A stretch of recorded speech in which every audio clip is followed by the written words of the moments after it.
which integrates insights from neuroscience and psychology into everyday classroom practices. Understanding how the brain helps us go beyond traditional teaching methods and opens the door to strategies that are not only rooted in science but also deeply impactful in creating inclusive, student centered learning environments. In a world where attention spans are shrinking and cognitive overload is common, brain based teaching equips us to design learning experiences that are both engaging and sustainable. We are honored that you have chosen to spend your valuable time with us today, and we hope that by the end of this session, you'll walk away with not just new knowledge, but practical tools you can immediately apply in your classrooms to nurture curious, confident, and resilient learners. Now, I welcome Ms. Vasundhara Kaul, who is a seasoned trainer, mental health practitioner, and well-being coach with over 18 years of cross-sectoral experience spanning India and the UAE. With a strong foundation in corporate banking, she transitioned into learning and development, curating impactful programs focused on emotional intelligence, communication, leadership, diversity and inclusion, and mental well being.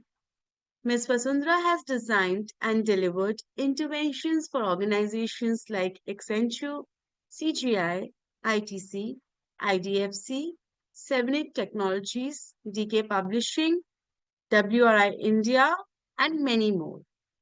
An MEd, gold medalist, MBA, and now a doctorate in education, she is passionate about lifelong learning, backed by numerous certifications in counseling, special education, instructional design, digital marketing, and NLP. Her work blends pedagogy, neuroscience, and innovation, aiming to build inclusive and future ready individuals and workplaces. I now invite Ms. Vasundhara to take us through this thoughtful and purposeful session. Thank you. Over to you. Thank you so much. A very, very good evening to everyone across the country. You are going to have to pardon my voice a little bit today, courtesy the continuous Bombay rains. I've got wet in the rain a couple of times last week, down with fever this morning. So pardon my voice, but anyhow, learning should never stop, right? So we're going to go through the next 1.5 hours together. You are requested to kind of keep your videos on if your Wi-Fi is supporting you. Keep them off if it doesn't work for you. Once in a while, for a couple of activities, I might request you to put on your videos because I do kind of want to do those activities on video. Till then, whatever suits your Wi-Fi and your comfort, it's absolutely okay. What I also want to request all of you to do is, some of you have sent in your complete school names and your locations in the chat. While it's not a compulsory thing as far as I want for attendance sake, but I do want to know which part of the country you come from. So if you can quickly, just in one word, tell me which city or state you are from in the chat. It'll be nice to know where all the participants are coming from because it's a large group. Let's just see where all we are touching base from. And maybe if I've been to that part of the country and or I know something about that part of the country, I might try and blend in examples accordingly, right? So we have Bangalore, we have Kerala, we have, I saw Panchkula earlier, we have Garhwa, we have Punjab, Jharkhand. Okay, now it's going too fast. Gujarat, Bangalore again, Hosur, Pune, Bihar, Kolkata. All right, so we are from across the country. Can we also have you tell me which languages you speak? So can you also tell me what are the languages in the room? What are the languages that you speak? Do you speak English, Hindi, Marathi, Gujarati, Assamese, Telugu, Tamil, uh, anything else, Methli? Okay, lots of languages in the room as well. All right, so quickly, one last question before I share my presentation. Why is it that brain-based learning is something that sounded interesting to you, and you can raise your hand and unmute and answer this one as well. Why is it that you chose to attend this webinar? Anyone who wants to unmute and quickly share, or you could put it down on chat if that makes it easier for you. Why brain-based learning? What's so exciting and interesting about brain-based learning? Anyone who would want to unmute? Or you put it down on the chat. Okay. Good evening, everyone from Chandigarh, Panchkula, and everyone to learn. Okay, let's see what's come on the chat. Some from residential schools. You can put down on chat as to why you feel innovative ideas you're looking for. Okay, learning to upgrade ourselves, curiosity, absolutely.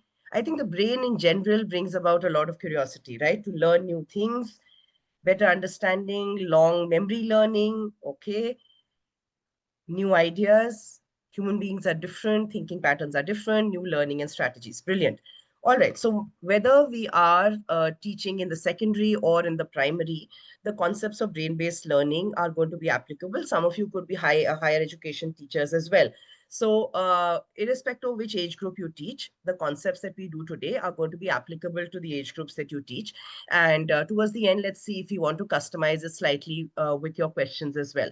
So I'll try and stop at around 5:45, 5:50 so that I could take some questions. Meanwhile, you could park your questions into the chat as well. The Viva Education team will also keep an eye on that. I'll also keep an eye on that. Towards the end, I will answer any specific questions that have not been answered all throughout. Okay, so here's what we're going to be doing today. You can ask questions on chat along the way as well. If I do find that I can read the question quickly and answer it for you there itself, I will go ahead and do that. Okay. So in the next 1.5 hours, we are going to be doing obviously brain-based teaching, a little bit of neuroeducation, so to say, trying to understand how our brain functions, how everyone's brains function, especially in the context of teaching and learning. And how do I use this as an educator? How do I use these concepts in my classroom? What are the relevant concepts? See, there are lots of medical concepts related to the brain as well. There are lots of parts of the brain. How do they function? How do they look like? All of that is also there. While we will talk about anatomy as well, but today we'll focus on the context of teaching and learning. Okay. So when we are looking at teaching and learning, let's first start with our learning as well. Okay. So how do we learn best, or how when you were a student, go back to when you were a student, how did you learn best? Were you the walking kinds who needs to walk around the room and learn? Were you the kinds who needed food on the table to learn? Like I was the kinds who needed food on the table, and I also needed music. Okay, so sometimes when I was doing my math problems, etc., I would learn through music. Or were you the kinds whose notes everyone wanted? So how did you learn? Did you make a lot of notes? Did you walk around the room? Did you eat a lot of food while you were learning? Did you need that energy? Did you need that food while you were learning? Did you talk a lot? Did you talk to yourself? Did you want to listen to audio of your own recording? How did you really learn? And here's how you're going to answer this. Okay. So this is a Mentimeter link. You can go to the website menti.com and use this code 66479792, or you could use the QR code. Okay. One of the two methods, whichever method works for you. Tell me how do you learn best? Do you learn best by talking, walking, listening to music, eating a lot of food, or any other methods? If there are any unique methods in the room, you can plug them in as well. You can put in at least three options, or you can put in one if there's one best way in which you learn. Can you put that in for me, please? What is the best way in which you learn? Use the menti.com website, put in this code 66479792, or use the QR code. One of the two methods are going to work for you. And then just answer this question. How do you learn best?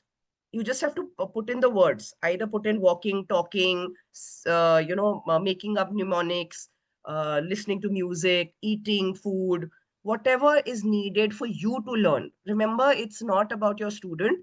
It's about you as a participant, you as a student yourself, or you as a learner yourself. How do you learn best? Let me just give you a minute to answer this. Has everyone got the code? Has everyone been able to log in? Anyone facing tech issues, you could place your answers in the chat. If you can't access the, I would prefer it if you use the Mentimeter. If you can't use the Mentimeter, then just answer in the chat. Okay, whichever way works for you. I'll look at the answers in the chat as well. But if the Mentimeter works, nothing like it. Gurdeep, you have your hand up. Is that a question or a comment? Gurdeep Kaur, Sandhu, do you have a Ma'am, question for me? Gurdeep, ma'am, you can unmute yourself and ask the question if you have any. I've allowed you to unmute yourself. Okay, I'm not sure if that was by mistake. Maybe. Okay, so for those of you who are, there are lots of answers in the chat as well, but let's have a look at, for those of you who kind of answered it on the Menti, I also will look at the chat messages. Gurdeep ma'am, if you want to kind of respond later or ask me later, feel free to go ahead and do that. So the larger numbers that you see here is walking, making notes, listening to music, and it's constantly changing. But largely, we have a lot of people listening to music, lots of people walking, lots of people making notes, learning by doing, and of course, reading aloud, short notes, music, etc., is coming around in the other answers as well. So when you look at these answers and when you look at that question, how many days or months has it been since you thought of how you learned as a student? Have you been thinking of how you learn as a student? Why is that relevant? Why is that relevant to brain-based learning? That's relevant to brain-based learning because if we know how we learn best, right, as adults, we've processed that, right? So we figured it out that, okay, when I sing a song, it works well for me. If kind of listen to a lot of people talking and I do group study, that works better for me. If I, make a lot of notes and those notes are really detailed, those work better for me. So one way or the other as adults, we figured out what is it that is working well for us. Why is it important for us to know what is working well for us? Because that is where the brain actually functions the best, right? For each of us individually. There are some walkers in this room, some talkers in this room, some people who like eating, some people who like music, a lot of us who like both. We may like a combination of the two things, etc. But at the end of the day, it is important for us to figure out that how is the brain actually functioning. And if I know that I'm learning best in a particular way, reusing that method very often, right? So over a period of time from student to adulthood, I have figured out that this method is working well for me, right? Now if I have figured out that this method is working well for me, imagine if I were to ensure that my students also figure out what is the method that is working best for them. All of us are experienced educators. All of us know our subject knowledge very well. Yet, there are differences in the way our classroom performs. Not every child learns in exactly the same way. Not every child performs in exactly the same way, right? Not everyone is getting 100 on 100. And just because a child is getting a 60 on 100, does it mean that the child does not have a capability or potential? No. But academically, maybe they are not able to answer a particular set of questions for one reason or the other. Has nothing to do with only their intellect level. And I'll talk about that in a little bit as well. So how am I going to kind of run through this entire session? We're going to talk about how the brain works, functions of the brain, how does the brain work in general, how does it work in the context of learning, brain-based learning and its research. What is the origins, who spoke about it for the first time, and what are those core ideas that came about for the first time, and how are those ideas now being implemented in the teaching learning domain? What are the recommendations for implementation in the teaching learning domain? Why are they recommended? What is the benefit of that? And of course, what is it that I should do in my classroom as an individual educator, right? So that's what we are going to be doing. Now, the section on how the brain works is fairly detailed and also will have some bit of technical information. Please feel free to ask me to repeat anything, to paraphrase anything if you have not understood what I'm saying. I will try and make it as lucid and as easy to understand as possible, because it's not necessary that you get stuck in the jargon. Okay, as long as you understand the core concept, if you don't kind of remember the words, if you don't remember the technical terms, that's absolutely okay. For you as an educator, what you kind of need to know is what is the crux telling me, and how is it that I'm going to implement it in the classroom, right? So therefore, for you, what is the most important to understand is, how is the brain working? How does it help me in the classroom? What must I do to ensure that my student is also learning in my classroom? So feel free to ask me, feel free to put messages down in chat. I will try and address them on the go, if not towards the end for sure. Okay. So a few things that we should kind of let go of right in the beginning. Okay. Some things that we believe about the brain, or what teachers are found to. So this is based on a research study which was done a few years back, where they studied educators and they asked educators what they believed about the brain.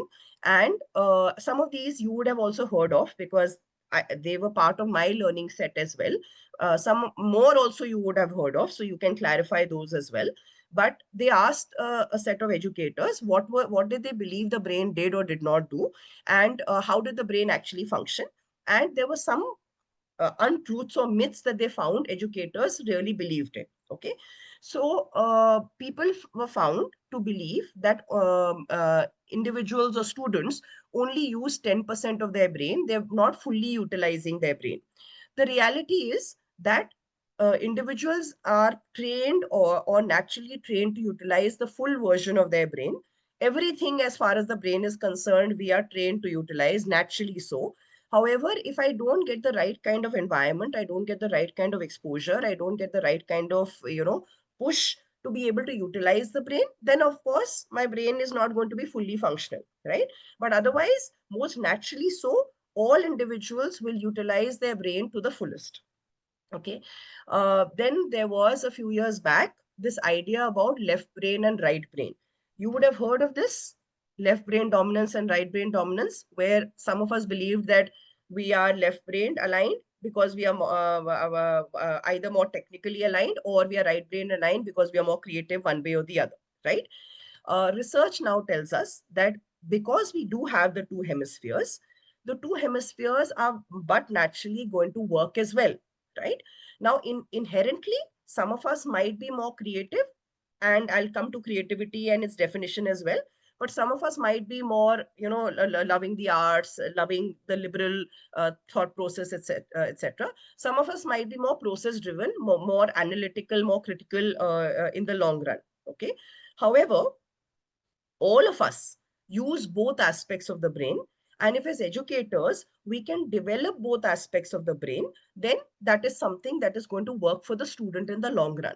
Which means that while a certain child may be inherently more analytical, they should also be exposed to the liberal thought process or the wide range thought process.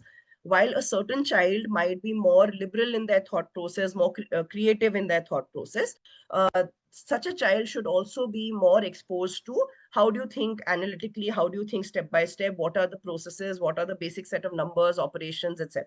Right?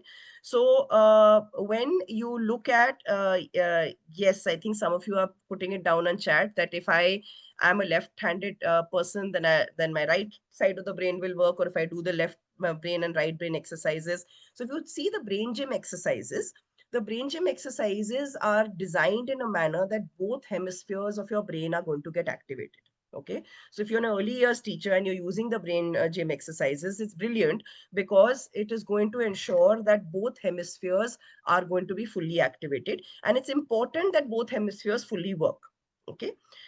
Then there is this thought process behind learning styles, that some of us are visual, some of us are auditory, some of us are, some of us are only visual, some of us are only auditory. Now, while again, some of us may prefer looking at visuals or prefer looking at auditory notes or whatever, understand that we all have the capability of all learning styles. And in fact, today, because we are in a visual world, even if I'm an auditory learner or traditionally known as an auditory learner, I enjoy the visuals, I enjoy the videos, I look at the videos, I look at everything in totality, right? So there's no structured concept of learning styles any longer. And while you used to look at visual, auditory, kinesthetic as, fixed, that okay, this is an auditory learner, this is this is a visual learner, this is a kinesthetic learner. Today, a multi-sensory experience where everyone gets exposed to a little visual, a little auditory, a little kinesthetic is what is recommended for the brain's development and better development. Okay, which is where when in pre-K and in early years, we do the multisensory experience, we find that children are responding to that experience much more, right? But somehow when we move to the middle school, when we move to the secondary, we stop doing the multisensory experience. It's not as if the brain has stopped developing, right? So the multisensory experience has to continue all throughout, not just in the pre-K time, right? Okay, so and the last piece or the last couple of points on that is that we also believe that, by the time that the teenager is a teenager, the brain is fully developed. Again, that's not true. By the time the teenager is a teenager, the teenager starts making sense of what they want to keep in their brain and what they want to keep and throughout, etc. So they're cleaning up their ideas, they are kind of clarifying their thoughts, they are making sense of who they are, etc. But that doesn't mean that if they are not if they are exposed to something, they'll not learn it. So the stubbornness in behavior or the rigidity in behavior, etc., that you see should not be confused with their inability to openness to learn, right? They are still learning, the brain is still developing. And of course, all throughout, the brain keeps developing. As soon as there is exposure to a new piece of information, the brain will be all up for taking it up. Okay, I'm going to pause for 10 seconds. Is there anyone who wants to kind of ask me any questions or anything that you want addressed or clarified? Good to go? Okay, so you have to remember, just recalling what we just did, you have to remember that the brain is going to develop whether from younghood to childhood. As a child, just give me 1 second, I'll just come to you. As a child, the child is taking in everything as a sponge. So obviously they're taking in everything. As the child becomes older, they need reason for why they should take in a set of information, but that doesn't mean that the brain is not developing. Okay. Also, learning styles are not fixed. The brain development is also not singularly structured to a single person. Yeah, Jayashree, go ahead and ask, please. You had your hand up. Are you not being able to unmute? I'm not very sure. So, if in case you want to ask any question, you have to raise your hand and I'll allow it from here to unmute yourself. Yeah. Jayashree ma'am, you have to raise your hand. If That's an if it, option available. Or maybe you can type in the chat box. All right. I have allowed you to unmute. You can please go ahead now.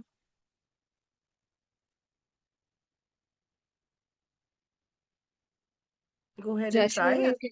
yeah, Jayashree ma'am, you can unmute yourself now.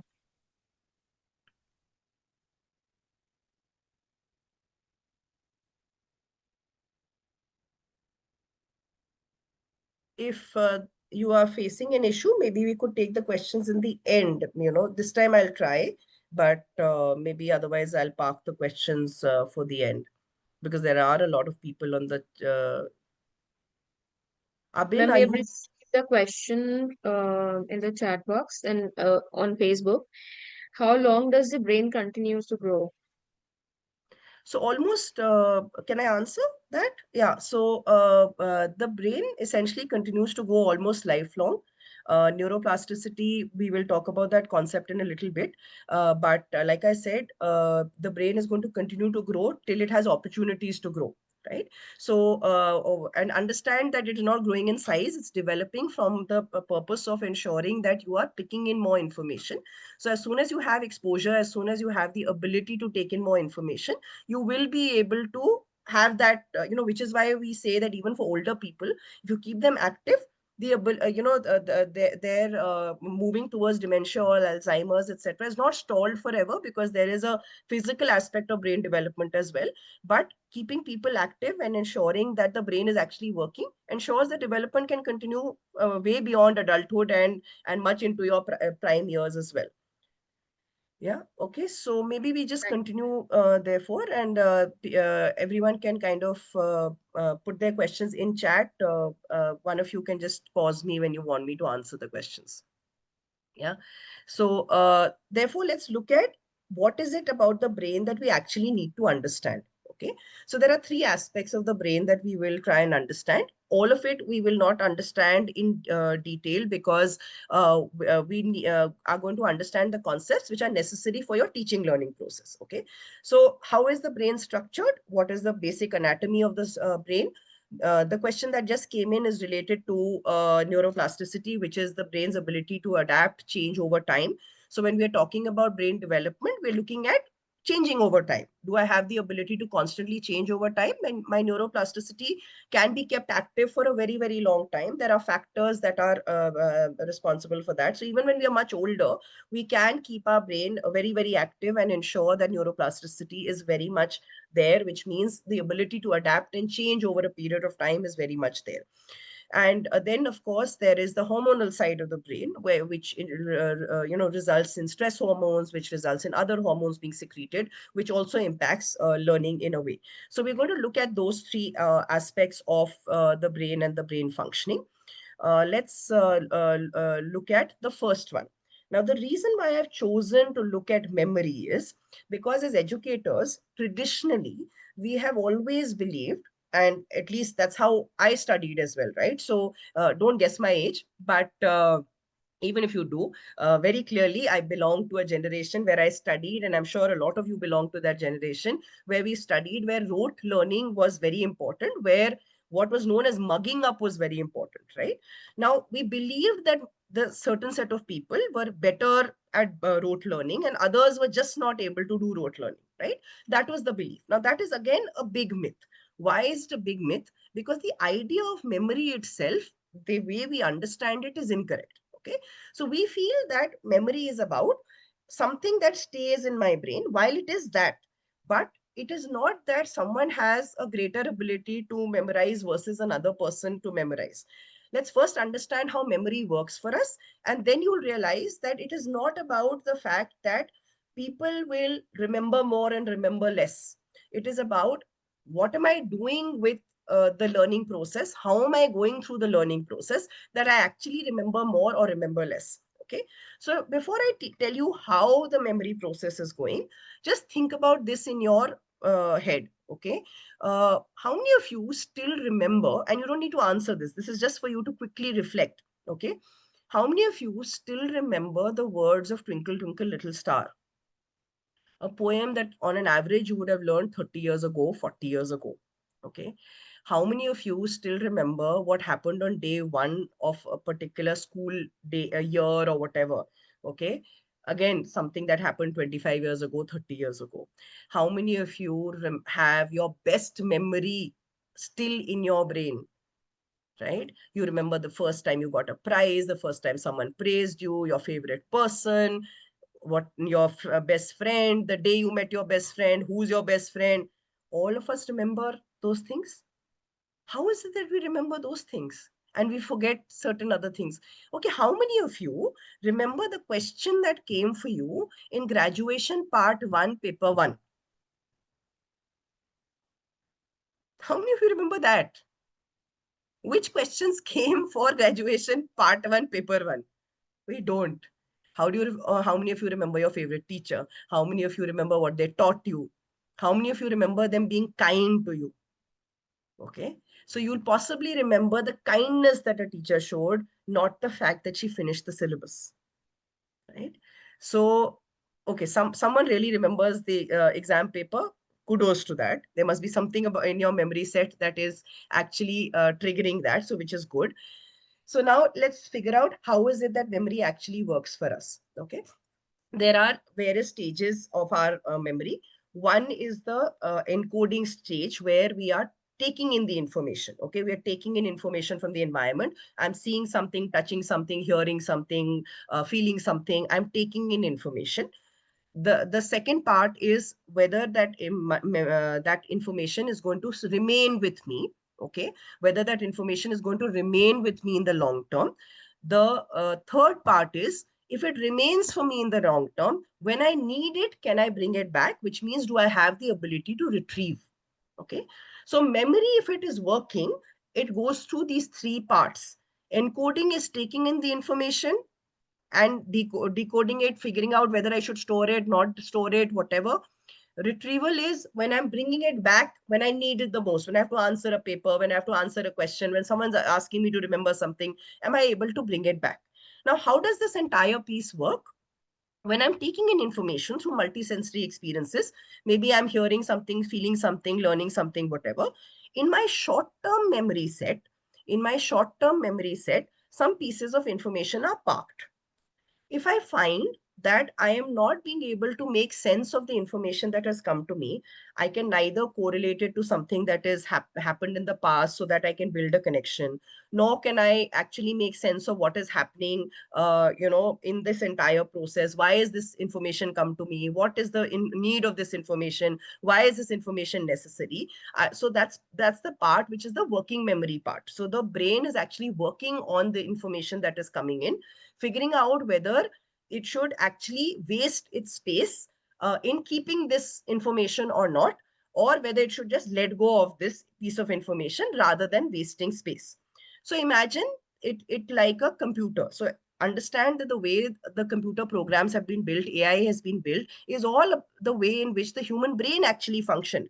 The computer has not made the human brain, the brain made the computer, right? So the human when the computer was made, or the way the pathways in the computer were built, they are built in the way our brain functions. So imagine, supposing you have an important document. Okay, maybe it's a question paper of the set that you are setting for term 1 exams. Okay, what do you usually do? You have created a folder on your computer, or your college computer, or school computer, and or your laptop, your personal laptop, or whatever, called question papers. And term 1 question paper goes there, term 2 question paper goes there, and so on and so forth, right? Now, when you have something new to save, supposing you're making a worksheet, or you're making some kind of project or whatever, do you go and save it in your folder? Do you go and save it in your question paper folder, or you make a new folder and save it there? You'll make a new folder and save it there, right? So you will make a new folder and you will save that new piece of information there. Now you look around, you have some set of information, you have some articles you have read, and you don't find a folder to save it in. You'll create a folder. If you find that those articles I have read and I want to discard it, I don't want to waste folder space, I don't want to waste memory space, I will just discard it and not keep it as part of my folders. That is exactly what the brain is doing. So the brain is going to keep information that it relates to, keep information that it finds necessary. So which is why I said, when teenagers are teenagers, they need to know why they are learning what they are learning. So either they should be interested in it, they should find it relevant, whether it's teenager, young child, anyone.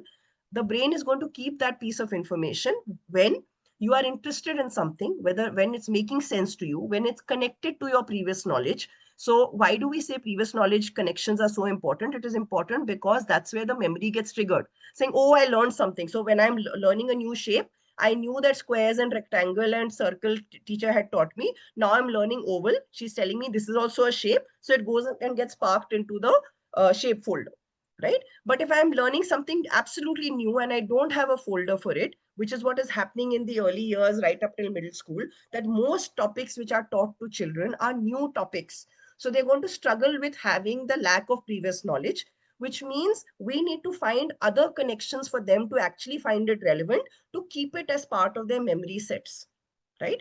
As I get older, a lot of information or a lot of teaching that is happening is actually parked on top of some previous knowledge or the other. So I have to find ways in which I can trigger their previous knowledge so that that working memory actually becomes part of the long-term memory. And only those things that become part of a child's long-term memory. Long-term does not mean that it is going to last 30 decades or it's going to last 40 years. It just means that in for a reasonable period of time, till the child finds it relevant to keep it there, it is going to be there in the child's brain, and it should be retrievable by the child, right? Unless the memory is formed in the long term memory, nothing is going to stay in the person's brain. The person will lose that piece of information almost immediately if it has not connected one way or the other. So it has to connect based on interest, connect based on relevance, connect based on previous knowledge, connect based on some reason or the other, where the brain is willing to say, okay, fine, I'm willing to live with this and I'm willing to put this into my long-term memory. All right. So that's as far as memory is concerned. Now, what does this tell us as an educator? It tells us as an educator that if I'm an early years educator, I don't have previous knowledge to rely on. So I need to figure out ways in which the child will find the information interesting.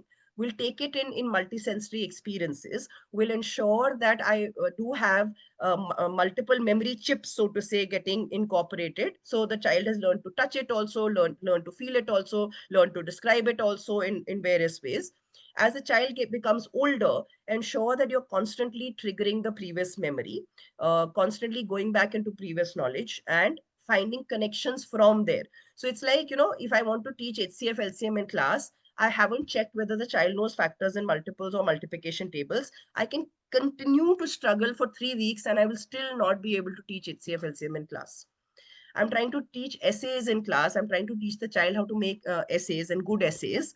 Child does not write proper grammatically correct sentences. The idea of a beginning, middle, and end is not understood by a child. The essay is going to be irrelevant for the child. Okay, so that's something that we kind of need to keep in mind. That's the learning you will keep in mind. Okay, now the left hand side is a little more complex, which is the way information travels within the brain. Okay, so it is called the synaptic transmission, which means that anytime a new piece of information is released into the child's environment, the child is actually taking in that new piece of information. Just give me 1 second. Sorry. The child is actually taking in that new piece of information. There is trigger that happens in the brain as well. So the brain's transmission starts working, and the neurons start getting superbly active. Okay, now in young children up until 10 or 11 years old, the synaptics are very, very active. So which is where we say that children are really taking in things as a sponge. You teach them 5 languages, they will learn. You teach them 20 types of things, they will learn. When the child becomes older and older, you have to activate the synapses. Okay, so it's like saying that, so I just found this analogy very interesting, and I thought that it'll be an easy way for all of us to understand. So what happens is, imagine that you are sending a message. Like, imagine that within your brain, rivers are flowing, right? So little small rivers are flowing, and when a message has to be transferred, the message is transferred through a river system, right? So whenever a new piece of information is there, a messenger arrives at the riverbank, and ferry gates are, so to say, opened, so that the boat is able to go through, right? So the boat are your neurotransmitters, etc., which are going through with that piece of information. The neurotransmitters move throughout your brain process, and eventually this connection is made for the person, where the synaptic transmission is complete, and actually you are able to make sense of whatever information has come your way, right? So in other words, whenever you are looking at the way the brain functions, you are looking at it as communication constantly happening. So the simplest way of understanding is that you have to, as an educator, communicate with the brain, so that the brain internally can have its communication pathways fully activated. Okay, how do you do that?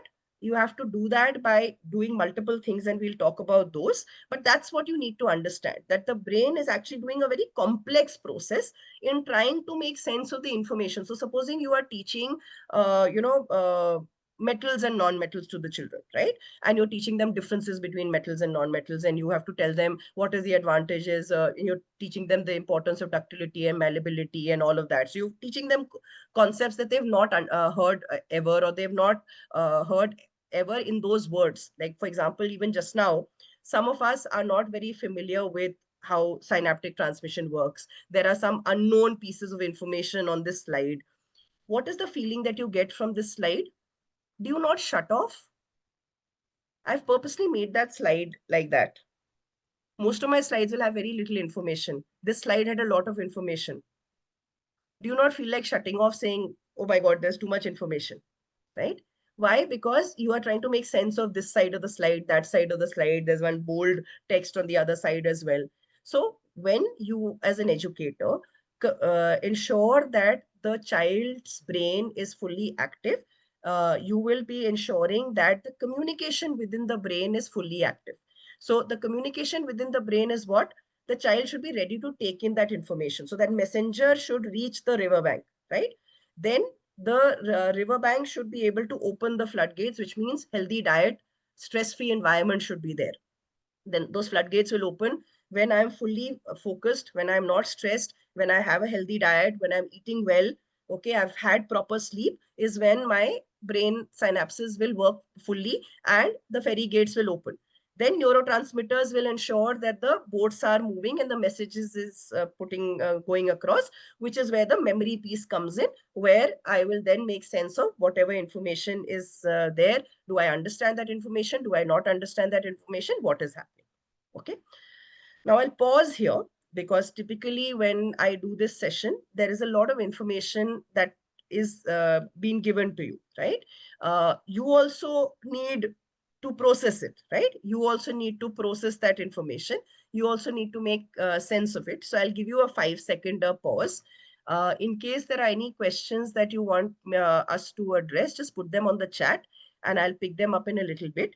Meanwhile, you can have a look at this video as well.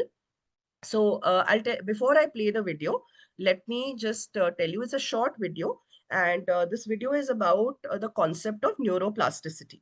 Okay, so we spoke about the idea that when the brain is developing, it is considered developing when it has the ability to constantly adapt to a process, right? So it's constantly adapting to the environment. It's constantly changing because of the environment. It's learning new things. It's keeping those learnings with itself. I'll give you a small daily life example. When children learn that they are not supposed to touch hot things, how do they learn that? They've touched something for the first time, right? And they realize that they're burning their finger. Next time around, when something is hot, over a period of time, they learn that they're not supposed to touch that hot thing. So what have they done? They've adapted their learning. They've kept in mind that that experiential learning that they've had has taught them that, oh my God, if I touch something hot, we happens, or this hot thing is not very comfortable. I feel very upset. I feel like crying when I touch this hot thing. So I should not touch this hot thing, right? So whenever we are learning something through experiences, we have over a period of time figured out that I don't need to do something, or I can do something, right? So I can go ahead and do this, or I should not go ahead and do this. Okay. So you watch that video in that context. And then meanwhile, it'll also give me some time to look at the messages on the chat. In case there's any question, I'll address that as well. Just tell me if the sound of the video is playing for you. It's a short one, so it'll get over quickly. Not so long ago, many scientists believed that the brain did not change after Is the sound okay? Yes, it's working fine now. childhood, that it was hardwired and fixed by the time we became adults. But recent advances in only the last decade now tell us that this is simply not true. The brain can and does change throughout our lives. It is adaptable, like plastic. Hence, neuroscientists call this neuroplasticity. How does neuroplasticity work? If you think of your brain as a dynamic, connected power grid, there are billions of pathways or roads lighting up every time you think, feel, or do something. Some of these roads are well-travelled. These are our habits, our established ways of thinking, feeling, and doing. Every time we think in a certain way, practice a particular task, or feel a specific emotion, we strengthen this road. It becomes easier for our brains to travel this pathway. Say we think about something differently, learn a new task, or choose a different emotion. We start carving out a new road. If we keep travelling that road, our brains begin to use this pathway more, and this new way of thinking, feeling, or doing becomes second nature. The old pathway gets used less and less and weakens. This process of rewiring your brain by forming new connections and weakening old ones is neuroplasticity in action. The good news is that we all have the ability to learn and change by rewiring our brains. If you have ever changed a bad habit or thought about something differently, you have carved a new pathway in your brain and experienced neuroplasticity firsthand. With repeated and directed attention towards your desired change, you can rewire your brain.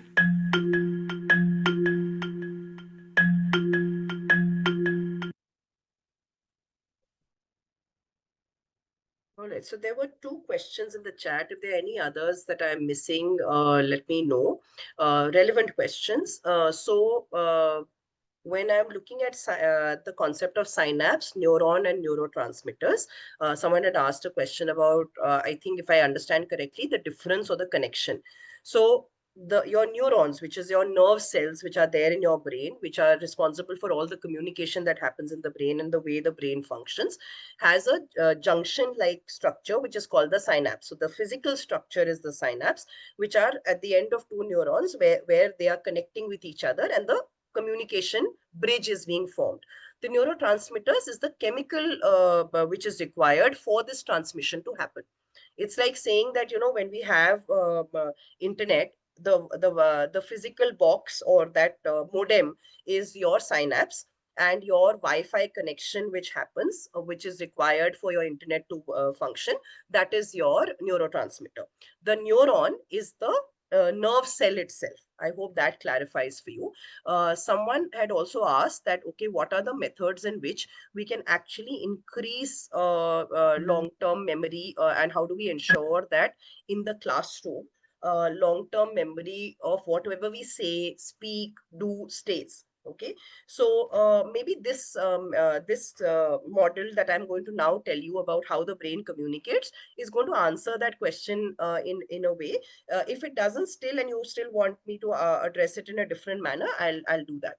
Sandhya, you have your hand raised. You have a question for just now. Could you just put the question in the chat? I'll take it from there if you're not being able to unmute. Sandhya, you can unmute yourself. I've allowed you to unmute. Yes, ma'am. Hi. Good evening, ma'am. I was Good just evening. asking, can you just, put your page up because the bottom of the page is not visible. Is it true for everyone? Is it? Because I am using standard website and web page sizes. It is visible. It is visible. Maybe Yes. could be an issue with phone. Yeah, maybe you can use it in your lateral format or something. Yeah. So because I'm using a standard web page size, so shouldn't be a problem, I think. Just try and adjust the pixels at your end. So one of you had asked the question as to how do we kind of increase the long-term memory. And I'd also told you slightly earlier that it's important for us to ensure that the memory is going to remain in the long term and the communication will happen in the brain. If that happens, then the long-term memory will also be there, or I will ensure that whatever is being kind of produced to me or shared with me in the classroom, I'm being able to take that in, right? So we are going to look at this through what is known as a communications model, the NLP communications model. NLP here stands for neuro-linguistic programming.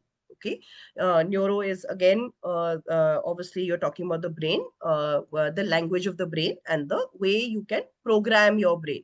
So this is going to help you ensure that how does the teacher design her or his classroom in a manner that you will be able to better support the students in your classroom, right? So let me just go through the model, try and see how this makes sense to you, and then try and see if it addresses the other question that you are asking me also, right? So whenever there's external information that is coming to us, which is your X, which whatever I see here, okay, wherever I see this purple X here, so I'm reading something, I'm learning something, I'm being taught something, the teacher is showing me a video, the teacher is talking in the classroom, the teacher is, addressing orally, or has shown some model, whatever is the external piece of information that is going to come in, there is no way that in the first time I will take the full piece in.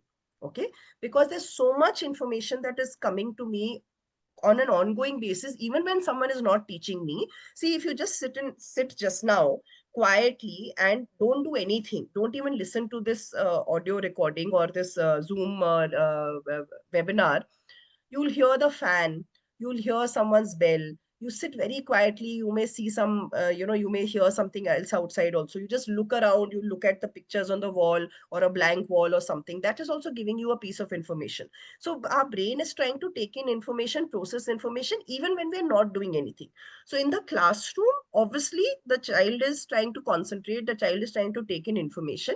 All of that information is not going to go into the child's mind all in one go. And why does it get filtered? Because sometimes it's my belief, sometimes my belief that, oh, this subject is very difficult, sometimes it's the value that I give to that concept or the topic. Oh, irrelevant, I don't want to do this, why should I even study this subject, or this topic is very boring, something like that. The language may not be something that I understand, even though I may be an English speaking person in an English speaking classroom, or if I'm a regional speaking person in a English speaking classroom, or vice versa. There could be language barriers. Language barriers is not just about English, Hindi, Marathi, Telugu, Tamil, any of that. Language is also the language of the subject. I'm a maths person, so therefore I'll give you a maths example. I'll give you a couple of other subject examples also.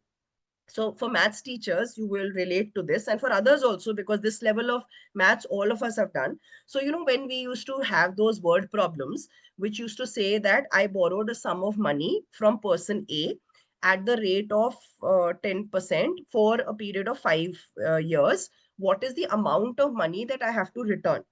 As a child, when the child has got exposed to the word sum, what has the child learned? Sum means addition, right? In the word problem, that sum of money suddenly becomes an amount of money. The amount of money that you are asking the child to calculate is actually not amount, but principal plus interest. So every subject has a language of its own. When I'm looking at latitude, longitude in geography, latitude, longitude is not words that child will hear all the time unless they have always been interested in geography, right? So when I'm listening to certain dates in history or certain concepts in history, or in any of my other subjects, science or whatever, some of those concepts are not concepts that I've heard every day, or the language of those concepts I've not heard every day. So my language could be that. Memories, earlier memories, what do I know as previous knowledge, right? So all of that will act as filters, which will lead to certain things being deleted forever. It has come in, I've deleted it on the word go. I may have distorted it, I've understood it incorrectly, or I have kind of thought that I've understood it, I've generalized it, but it is actually not understood completely in the correct manner. Now, once this information comes into the brain makes an image of it, relates to it with an emotion, and has a physical relationship to it as well. So I'll explain what I mean by that. When I asked you, do you remember your favorite teacher? Do you remember a favorite memory? Do you remember the kindest person, etc., etc.? Why do we typically remember our happiest memories and our not so happy memories? Because there's a very strong emotion connected to it, right? Now, everything that we do, everything that we learn also is connected to an emotion, right? So if I'm not feeling up to it, I don't feel that I'm comfortable in the classroom, there's no way that long-term memory is going to be formed. So one is, how do I ensure that I am going to build long-term memory? I have to ensure that previous knowledge is activated. So all strategies where previous knowledge will get activated is going to work for the person.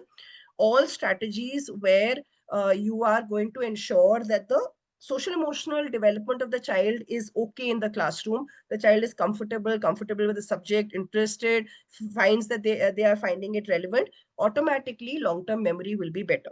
And then you will need to scaffold, which means you need to support it a little more for some children versus others. There, more practice, various ways in which you can bring in the practice is going to help. Okay, so that's the way we need to ensure that we are visualizing how the brain is communicating. So if I am ensuring that the child is taking in all this information in multisensory ways, there is a relatively positive emotion which is connected to that learning process. I do have imagery, which is visuals, which help me build it. So using graphic organizers, using flowcharts, using slides, using pictorials, all of that helps. And of course, am I seated in the right way? Do I have the right amount of food and sleep, etc.? Those are some elements. Accordingly, the behavior will come out. The behavior in this case is the learning that is showing up. Okay, so that is something that is going to be working for you. All right, so another side to that emotion piece, which is something that I said that I wanted to do with as many of the videos on as possible. So for those of you who can have your videos on, could you do this experiment with me? And for the others, if you can't have your videos on, it's okay. Just do the experiment and then tell me what the result of that experiment is. Okay. So if we do the experiment right, we'll understand what is on the slide as well. Can you put your thumb here? Can you put your forefingers on the thumb? Don't tight fist it. Okay, don't make a tight muthi. Just softly put it. Put the fingers here. Put your thumb in the center. Okay, point it to the center of your palm. Your four fingers on top. Now, what you need to do is move your thumb really fast and try and keep your four fingers in the same position. So they shouldn't move. They shouldn't even move slightly. They should not flip open like mine does, but they should remain in that fist position without moving. Move your thumb really fast and your four fingers should remain in the same place. Is there any superhuman being who's being able to do that? You have to move your thumb बहुत fast, ठीक है? Hindi is my mother tongue. Sometimes I become bilingual. If you're okay with that, so basically thumb here, four fingers on top, move your thumb really fast. Four fingers have to remain in position. Archana ma'am, fingers don't have to open, huh? Uh, you have to, anyone, any superhuman being? Nahi, na? So if we are not superhuman beings, our children are also not superhuman beings. Okay. What does this experiment mean? What does this look like? This looks like the brain. This shape looks like the brain. So imagine this is your spinal cord. Okay. Whenever the environment around them is changing, which means when they're learning. So learning, when something new is happening in their classroom and they're learning something new, environment is changing, correct? So from the spinal cord, a message will go, okay, now you have to learn something, right? You have to learn something. So every time something happens, anything in the environment changes, the messaging from the spinal cord goes and the brain starts processing it. So when you are very stressed, say I've just heard of my grandmother passing away. I've my best friend is moving out of the city. I got my marks yesterday. I'm very upset. Anything which can make a child not feel so happy, right? They will go, and that is for us also. Okay, when we are in a heightened emotional state, when we are really, really agitated, when we are really, really happy, a heightened emotional state is not only on the negative side or not only on the sad side. I could be really happy also. So when I'm really happy and excited, then also I don't really always speak very well, right? I'm so excited that maybe I'll even forget what I was saying, how I was doing it. If I'm really tense about something, maybe I'll forget my spouse's name also. Maybe I'll forget the number I was dialing also, or I'll get angry with the wrong person. So our brain is not fully functional at that time. What is happening is that the brain is opting for these three things. Okay, the brain is opting for the on auto mode. Whenever there's an emotional side of the brain which is getting agitated, on auto mode, the brain is either fighting the situation, running away from the situation, or freezing and doesn't know what to do. This front part of your brain is representing the forehead, which is just behind the forehead part, which is the prefrontal cortex, which is where the thinking, problem solving, learning actually is happening.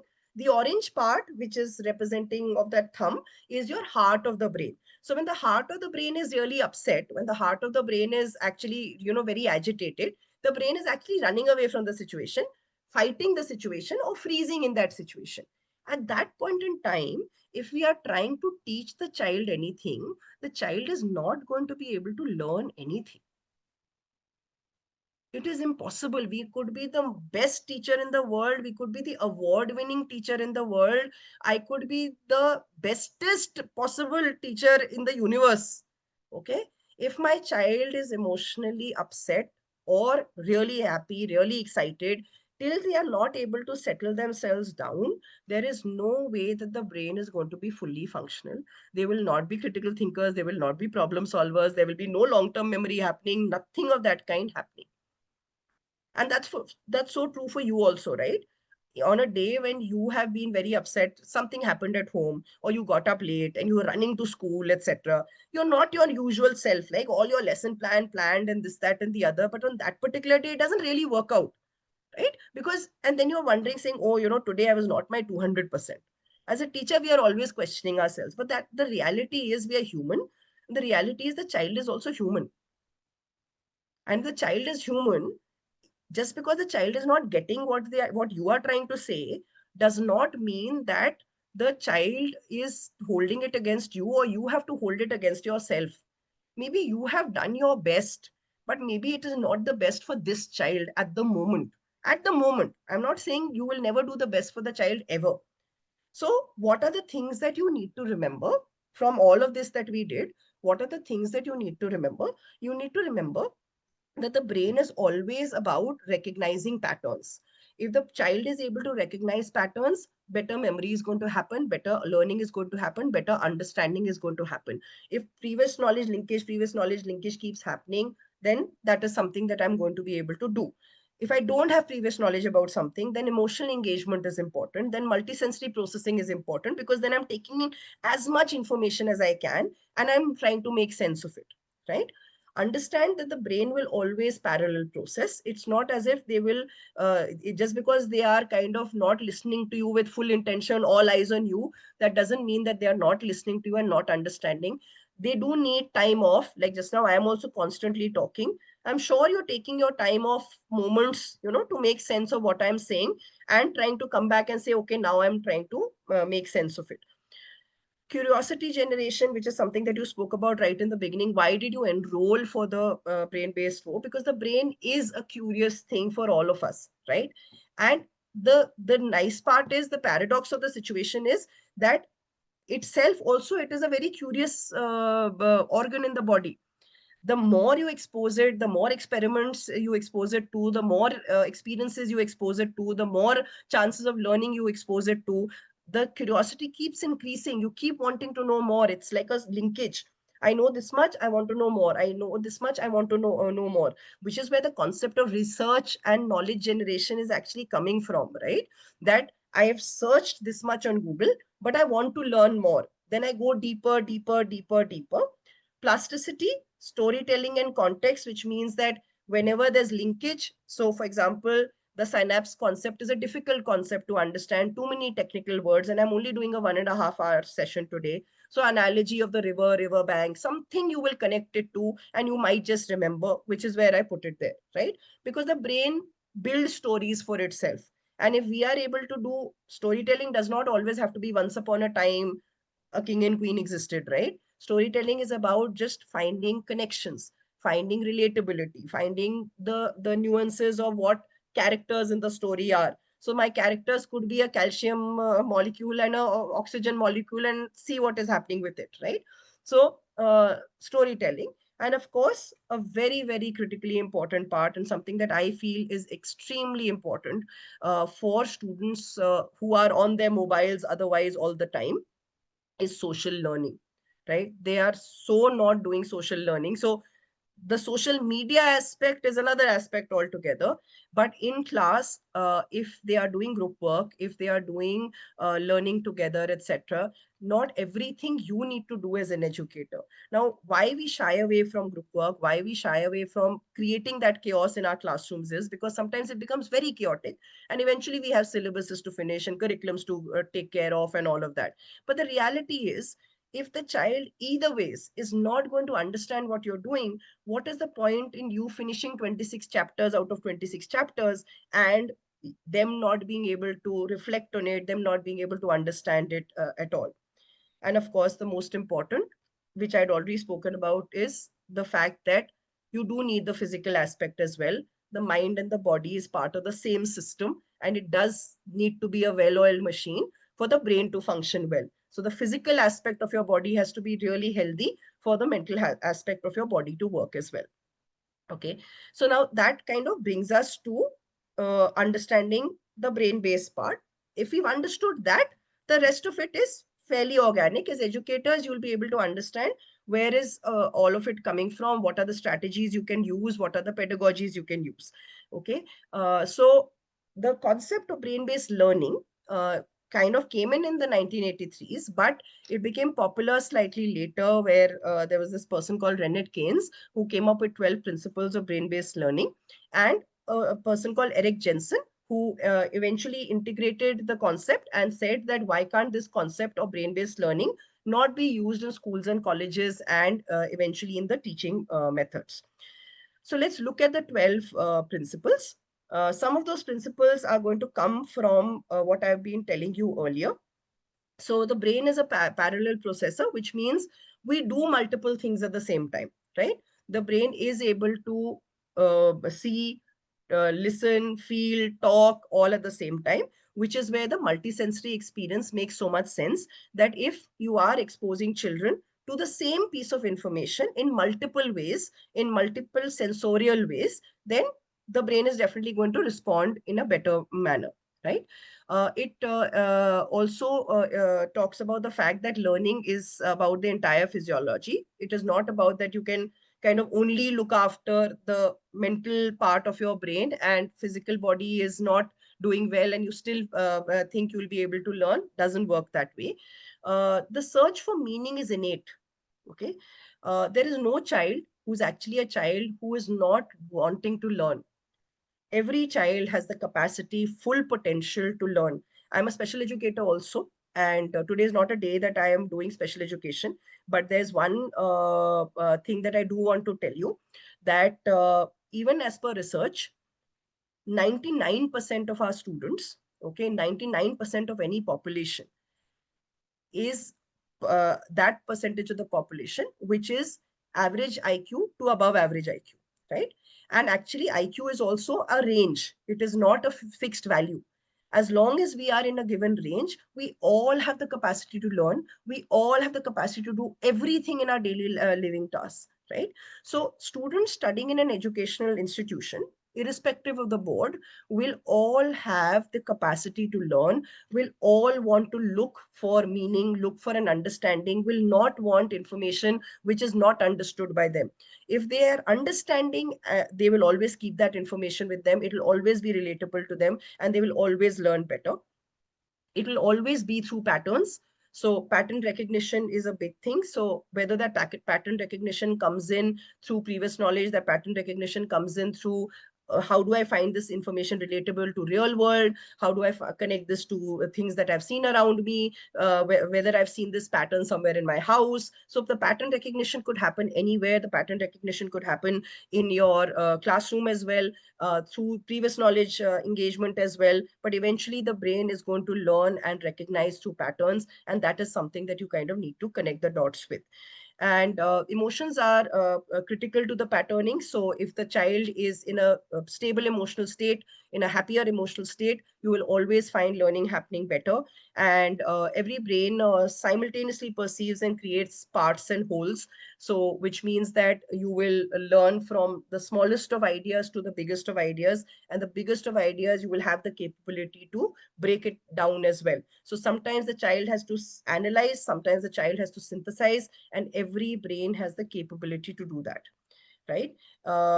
Then we move on to the next 6, which is learning involves both focused attention and peripheral perception, which means it's not about the child just looking at you, looking at the PPT, but also about what is it making sense of. How much of what you have actually shared with the child has the child actually found relatable, has the child actually understood, has the child actually made sense of, right? And both consciously and unconsciously. We've spoken about the memory, so he spoke about that as well. When we are talking about spatial memory, we're basically saying that in my environment, how is it that I'm finding things which are relatable to me, and how is it that I'm going to make sense of what is it that I'm seeing and doing. And of course, every brain is a unique brain, and therefore every child's needs might be a slightly unique need, and which is what as educators we kind of need to respond to. right? So we are kind of reaching towards the end of what I was scheduled to do today. I'm just going to pause in case we want to do one or two questions before I do the last piece. For you. Is there anything that is left in the chat for this? Ma'am, we have jotted down a few questions. I would like to ask them from teachers' end. So Yeah, there was a question in the chat which was asking what should be done to remove shyness from of the students so okay, their brain can grow without fear. okay. That was one of the So, questions. so the thing is that whatever outward behavior we see, in this case, you've given the example of shyness. I will give this answer in the context of any behavior that you feel needs a change, right? Right. Every behavior has a trigger to that behavior. So, which means that there must be some reason. Some of us are inherently shy. Some of us are, that is how we are. But over a period of time, if we are getting the right set of exposure, we kind of try and work our way through our shyness as well. And some will remain shy. Now, you will not believe that I'm a very shy person, okay, because I'm I talk to so many people at the same time, etc. But inherently, I'm also a very shy person. And there was a time when I couldn't even pick up the phone and talk to a set of individuals, or I didn't know, like through the phone, as if someone would come and attack me, and I wouldn't want to do a phone call. So whenever you're wanting to change any behavior, look at the trigger of the behavior first. So see whether the behavior of shyness has always been there, right? So has the duration of that behavior always been like that, or is it that the child is developing this, maybe is now becoming a teenager, there are some body developments that are happening which is making the child kind of close in a little bit. Maybe there's something so if the behavior has been always in a particular nature, you respond differently. If there's a trigger which has happened in the recent past meaning last 6 months, last 1 year, etc., and you've seen the child changing, figure out whether there's a conversation around whatever is the cause of that change, which you need to do. How intense is that? Like, is the shyness coming in the way of the child's performance? If the shyness is not coming in the way of the child's performance, then it's okay. That's who the child is. Eventually, the Hmm. child will learn to figure out that, okay, where do I want to be shy? Where do I want to actually find my way, etc. So, Right. you can leave a certain personality type as a certain personality type. So, is it coming in the way of the child taking up opportunities, etc.? So, try and see if the child can be exposed to certain opportunities, etc. And how often is it happening? Is it that the child is shy only in a particular scenario? Then that scenario is something that you need to look Right. I hope that these kind of conversations were happening when we were actually kids because I was also a very shy child. at. Yeah. No, no Okay, work and I was done. also want to tell people we haven't ended the sessions just now, so don't say thank you. We still have a little bit more to go. Okay, so don't log out just as yet. One or two things. I just paused because there's a lot of information overload that you would also feel as adults. So just stay on. Okay. Yeah. Sorry, I cut you short, but I just thought that. Uh, Yeah, no yeah. worries, ma'am. So there Yeah. was this question that we received on Facebook as well. So, um, there's a person from Nepal who was asking one question. Sometimes we forgot important people's name also. Why does it happen? It would be good for me if you answer this question. Thank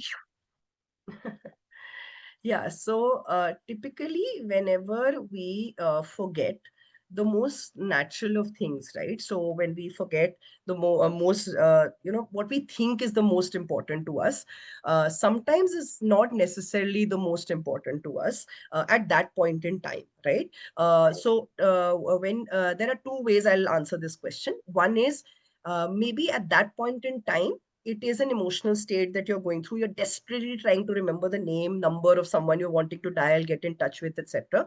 And you are wanting to reach out to that person, and that is where you are forgetting. So you remember this, calm yourself down, it'll come back. If it is possible to retrieve, it will always come back. If it was not important, that is why your brain would have kind of moved it out. Okay. But if you're saying it is important, it will always come back one way or the other. If you feel that you kind of leave out certain details, or you're not focusing enough, then maybe some mental cues are necessary. I'm a person who a big one for mnemonics. For things that I don't remember, I make up songs, I make up short forms, and I remember accordingly, right? So all of us can't remember everything. And like I said, if the brain finds a linkage, The brain remembers that, oh, on the right-hand corner of this note, I'd made this circle, and next to that, I'd written the answer. That is where it'll go back, and that's the visual cue that will come back to you. Yeah. Should I continue asking questions, or you want to finish up I was the just webinar? thinking I have 2 slides left. I just Right. paused Please go because ahead, please. just in Yes. case there is anything that, Right. for related to that section. But I'll just end with these 2 slides, and then I could take the rest of the questions also. Great. Okay. Yeah. So I think this will also address some of the questions I saw popping up as part of the chat. So the thing is that, therefore, as a teacher, how do I put all of this together and ensure that I am responding to the student in my classroom, and I am actually choosing a pedagogy, a method of teaching, a structure in my classroom, which is actually going to make better sense to me, right? So go back into your childhood. Think of the time that you learned how to cycle. Is there anyone in this room who can say that you got onto a cycle and day one you were cycling without balancing wheels? I don't think that is true, right? Most of us have fallen a few times, been pushed and held by a sibling or an older adult a few times. And then 10 days later, 5 days later, 2 days later, learned to cycle, first with balancing wheels, then remove the balancing wheels, and then cycled on the go, right? So any learning happens in those 4 stages that you see here. Before you start learning anything, before the child starts learning anything, before you expose the child to that form of learning, there's an unconscious incompetence, which means at an unconscious level, I am not sure how I will learn this, whether I will understand this, whether I will not understand this, how good, bad, ugly this is going to be. I don't know this. Okay. When I get exposed to it at the first stage, I'm at a conscious incompetence stage. That's where, as a teacher, my antennas have to go up to figure out which are the set of students who've actually not understood, not figured it out, not really kind of, picked on what I was trying to say or whatever. Now, very often as teachers, we feel, even I was doing that with you because this is webinar format. I'm asking you a question. What if you don't want to ask a question? What if you are that shy person in this room who doesn't feel comfortable asking a question, but you do have questions in the room, right? So which is where I've opened it out to the chat, etc. Maybe network is not allowing you to ask a question. Now, maybe you don't ask a question. Maybe later you at least have keywords which you can search up and find on your own, etc. So you are at a conscious incompetent state saying, you know what, I understood a little bit. I didn't understand this much. The role of the teacher is the most important in the transitions of these stages. Okay. How much have I noticed that my children didn't get? What is the level of incompetence which they are exhibiting? Now, once you go back to that cycling example again, in that cycling example, maybe you were looking at the person next to you cycling very well. You observed what happened. Your sibling told you a few tips and tricks. Your parent helped you out. Some neighbor helped you out, etc. My son is of this generation. He's a 16-year-old. When he was taught how to cycle, first day he fell, second day he was not very comfortable, third day he says, Mama, I don't think you're doing this right. I think we should watch a YouTube video on how to cycle. So this generation needs the tech. This generation needs that comfort of saying, okay, a how to cycle video is to be seen. Then I will feel confident. So whatever the case might be, I've got all that scaffolding. I've got all that methodology. And I have reached that stage where now I'm consciously competent. But when I'm consciously competent, I haven't mastered. It's still not become part of my real permanent memory set.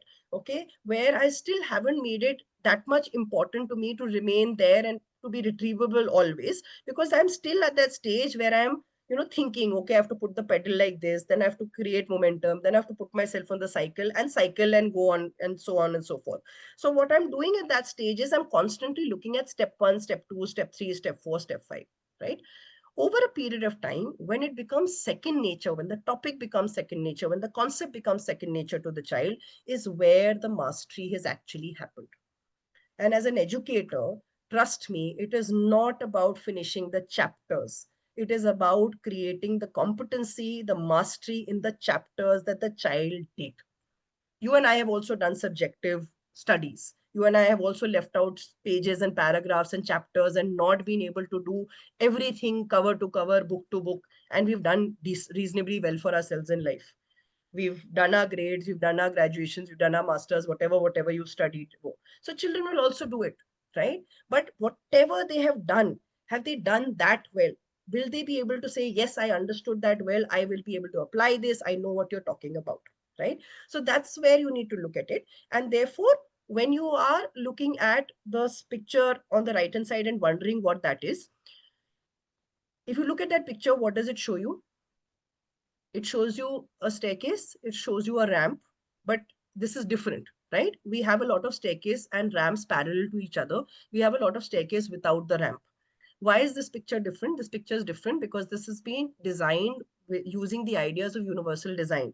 What does that mean? That can I design my option in a manner that I ensure that the solution takes care of a wide range of children. The same idea can be implemented in our classrooms. You will be doing brain-based strategies well. So I'm going to leave this slide on because the slide is pretty much self-explanatory. This is my last slide. I am ready to now take on questions also. Basically, the only thing I want to tell you is that any modern day pedagogy, whether you're doing activity-based learning, you want to do differentiated, you're doing multisensory, you're doing experiential learning, if you are adapting any of those, and also please understand all of those should be adopted and adapted to your classrooms. You should not do it in the way the Americans do it or the way the Londoners do it. Do it in the way you sitting in Panchkula or Chandigarh or Tamil Nadu or wherever want to do it, and how it is going to be applicable for you. Because a large part of how the brain functions is cultural, is the language I know, is the real life experiences I have.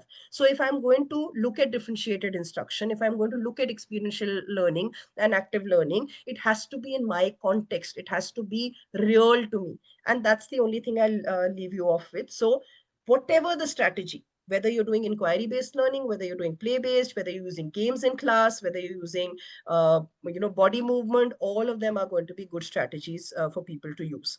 And ensure that there's some amount of physical movement, lesser amount of stress, visuals, a little bit of music will not harm. Break up the information for the child in graphics, graphic organizers, whichever way you want to look at it, and of course storytelling as well, right? So now with that, I will head back and answer whatever questions I have time for. Okay. Should I shoot a few questions Yeah, your way? go on. Yeah, go on, go on. Okay. So one of the teacher asked how to overcome exam phobia as many intelligent students also face it. So I'll answer that as a mental health practitioner. Okay, understand that exam stress, maths related anxiety in specific, any anxiety in specific, is not a correlation to your intelligence. Okay, your intelligence, like I said, is a range. It takes care of a lot of aspects of who you are and what you can do on a daily basis. Uh, what is the reason for that child's anxiety? That child's anxiety could come from multiple reasons. Because I'm intelligent, the expectation is sky high. Everyone expects me to achieve the world, right? So do you need to talk to the parent before you need to talk to the child? Some children can be naturally anxious. Then teaching them a few breathing exercises. If you notice that it is a pattern with the child, then please teach the child a few breathing exercises. Breathing has a direct correlation to your stress levels coming down. So the child should go through that. Drinking of water is a direct correlation. If the child has an opportunity to listen to flute music, research says, okay, brings in your level of stress level. So if it's that high a level of anxiety, use some of these natural methods to bring down the child's anxiety. If you have a counselor in the school, do ensure that the child has some conversation with the counselor as well, because and believe that any child, whether like your highest marking person or the lowest, could go through anxiety. It is about how they have learned to deal with their situation, and every child learns it in a different manner. If it's not impacting their performance, then don't be worried, but if it's impacting their performance, then do some of these things. Thank you. Thank you. One of the suggestion that you shared was really new for me, flute music. I was Yeah, also not aware of the fact. yeah.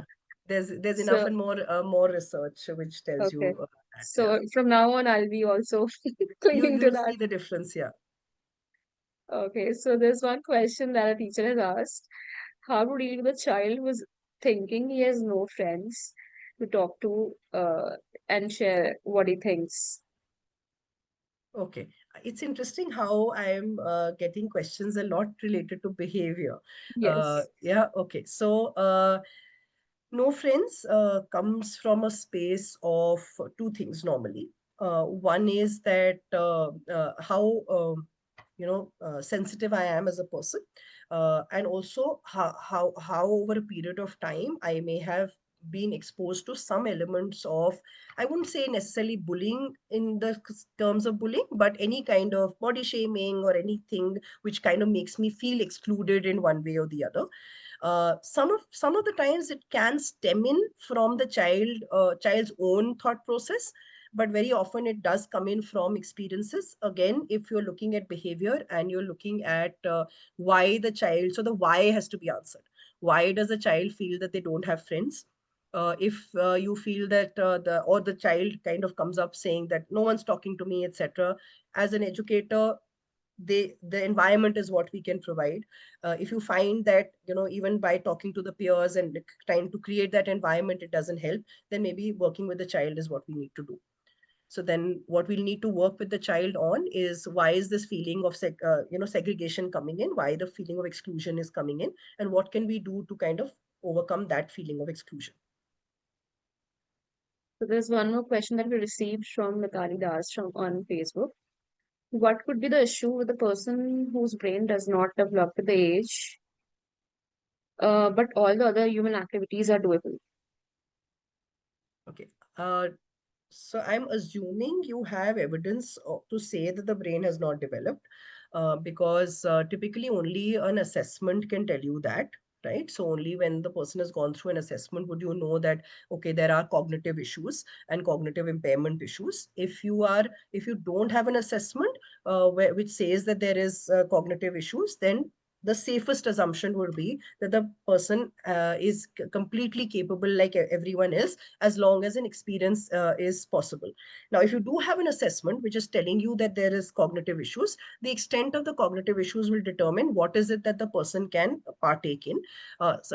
Kind of up until middle school, the child is usually able to manage, but giving, if it's severe cognitive issues, then giving a board exam in any of the Indian boards or even IB, IGCSE becomes difficult, which is where a vocational route or an NIOS would be the option for the person. But I would still say this, I'm giving this as a disclaimer. This is provided there's an assessment which says that there is cognitive impairment with the person. Yeah. No, no. Yeah. Yeah. So there are a few more questions. I'll take one or two maths now. One child is, so there's one question which says, one child, he is not ready to study or write. He wants to roam in the class. I tried to make him read and give practice of writing. Then also he's not ready to study. Okay. Quite a So trouble he's I would have facing. liked to know the age of the child to answer this, but let me just assume that we are talking about a younger age group child. Okay. So there are two things. Okay. One is that this muscle that we have does not actually fully develop up until the age of 6. If you see the bone structure of children in the younger age group, it's a fused bone structure, still doesn't have so much movement, which is where in the younger age groups we do a lot of the fine motor, gross motor activities. But like is the case with all of us, when we switch from pre-primary to primary to we suddenly forget all these basics and stop doing those in the older, and some children kind of just need it for a little while longer. Now, there are two possibilities for a child not writing. One is that the requisites of writing are not there for the child, and it's actually genuinely hurting the child, okay, to write. So let's first check that. So let's rule out fine motor development. Let's rule out the fact that, so you can start with the thicker crayons. You can, ensure that the child's fine motor is actually practiced. Everything that you can do for fine motor, all the grip movements, everything. The best is घर पे आटा गूंदना. Okay, tell the parent also that you get the child to gundo atta at home. So that's the best actually. But if you are not doing that, or if you're not doing that, whatever you're doing in school, if you have an older child where you feel that the development should have happened and the writing is coming from an account of other things, depending on how long you have been looking at the child, and if it's writing is the only issue, is letter formation the issue, is the gaps the issue, is what format of the writing is an issue, then you might need to explore the presence of any kind of learning disability or difficulty, which is something that you might want to explore as well. But understand that writing inherently is a laborious task. So listening, speaking, reading, writing, that's the order in which it should go. If the child reads well, the child will automatically one fine day write well, unless, of course, there's a disability or a difficulty, which is then something that you would then need to have extra strategies for. So then explore that also if over a period of time, despite efforts, nothing is changing. Look at it from a response to intervention perspective. Intervene, figure out whether the child has responded to whatever new ways you are trying. If not, then go in for an check if an assessment is required. All right, then. Thank you. Thank you for answering that. One last question. What is the process to concentrate on a context as far as the brain is concerned? Sorry, could you repeat that? Yeah, what's the process to concentrate on a context as far as the brain is concerned? Okay, I'll try and make sense of that question. I'm assuming that the question is asking about how do you increase concentration abilities, Prob- is It what seems I'm like trying to kind of make sense of that question. Like I said, eventually your mastishk, your center of the brain, your prefrontal cortex is where the core cognitive tasks are taking place. Your problem solving, your thinking, your memory, all of that. The core of all that processing is right there in the prefrontal cortex. And all of that is getting triggered by what is the multisensory experience, the inputs that are coming in. So whatever is my input is the output that I will display. So if my input is relatable, if my input is something that I can make sense of or whatever, my focus and concentration is going to increase. Now, in case you do have children who genuinely have focus and concentration issues, then a simple focus and concentration task is a cancellation task. So you remember in childhood also, we used to have word search puzzles. We used to have puzzles even on WhatsApp, and all these days you have find the T in the big all the milieu of T's, etc., find the small T, find the big T, etc. So those are called cancellation tasks in psychology and educational psychology, wherein you have these worksheets where you ensure that the child is able to do certain cancellation tasks. Child will have to focus on every line and do those cancellation tasks. So you can try those out. But honestly, if you're talking about it in the class, then concentration only comes in if I'm interested in what is happening in the room, right? If I see sense in what is happening in the room, if I find that relatable. right. Okay. So there was this question from in the chat box that was concerning the queries if they have further on. I'm placing my email ID. You can please send your queries there, and we'll try and connect with Vasundhara ma'am to get your answers if required. Also, with that, I would like to sum up the webinar by thanking you all. Thank you so much, Vasundhara ma'am. Even after having fever and bad throat, you imparted such amazing concepts of learning and teaching to our educators, which was great. And I'm really glad that your and ours Wi-Fi did work out, Correct. right? Didn't fail us, even in this weather. So I would also like to thank all the educators who has joined us today and who shared this evening with us. I would like to take this opportunity to also inform you that we will be having a Teachers' Day special webinar on 30th of August, and we'll be doing it with Mr. Ashok Ganguly, who's former chairman CBSE. This webinar will talk about experiential learning and emotional intelligence in educators. So please do consider to join us. We'll be sharing the link in the comment box now. You can register for the webinar. With that, I would like to end this webinar by thanking again to Vasundhara ma'am. It was great connecting with you, and we have received all the chat box that I'm the queries that we have received in the chat box. I'm seeing that everybody has enjoyed the session, and we had a full house till 6 o'clock. That was a great thing that has actually happened. So thank you so much. We'll be seeing all of you on 30th of August. Till then, take care. Thank you so much, ma'am. Thank you so much, everyone. And if you are in Bombay, Maharashtra, stay safe. For everyone else as well, hope you have a lovely time with your friends and family this week. Thank you so much for having me, and bye bye. Thank you. And I'll be ending the webinar.